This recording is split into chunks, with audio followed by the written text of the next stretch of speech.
А перед началом этого ролика небольшая просьба к нашим зрителям подписаться на канал, поставить лайк. Ваша поддержка очень сильно помогает каналу развиваться и дает нам мотивацию каждый день выпускать ролики для вас с ответами на посягательство на нашу историю.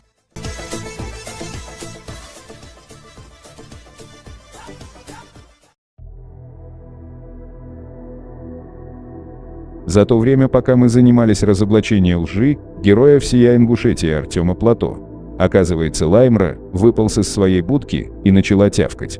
Разберем один из его видеороликов. Тут Лаймра показывает источник, в нем говорится, что у чеченцев были колдуны. Далее Лаймра показывает фрагмент, где чеченец говорит, что единственному сыну в семье надевали на ухо серьгу.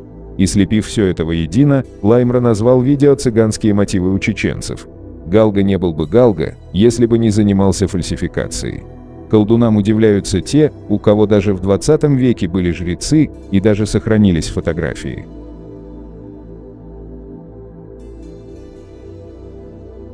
Давайте на примере Лаймра мы вам покажем, кого действительно можно назвать цыганами. Сначала мы зачитаем ритуалы ингушских колдунов. Книга «Туземцы Северного Кавказа», 1892 год, страница 90. Для праздника выбирается один из жрецов, которому поручается управлять церемонией.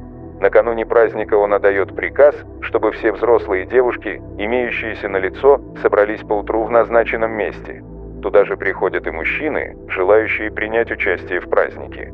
По сборе всех на место, жрец выбирает самую красивую девушку и предлагает ей идти вперед, а сам следует за ней, держась за ее платье. К примеру жреца следуют и другие. Таким образом составляются пары, которые одна за другой поднимаются на гору к священному месту.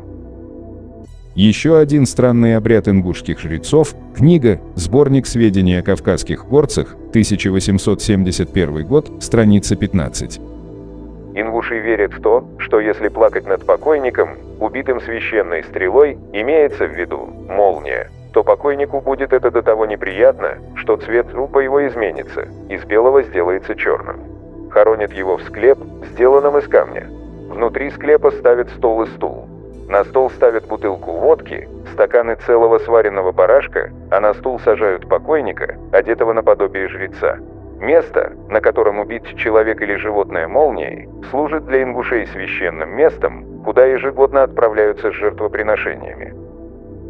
С ритуалами мы разобрались, теперь мы расскажем вам то, что объединяет ингушей и цыган.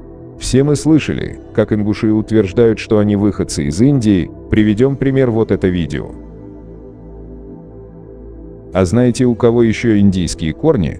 У цыган. Да, они, как и ингуши, выходцы из Индии. Понты, внешность, одно происхождение.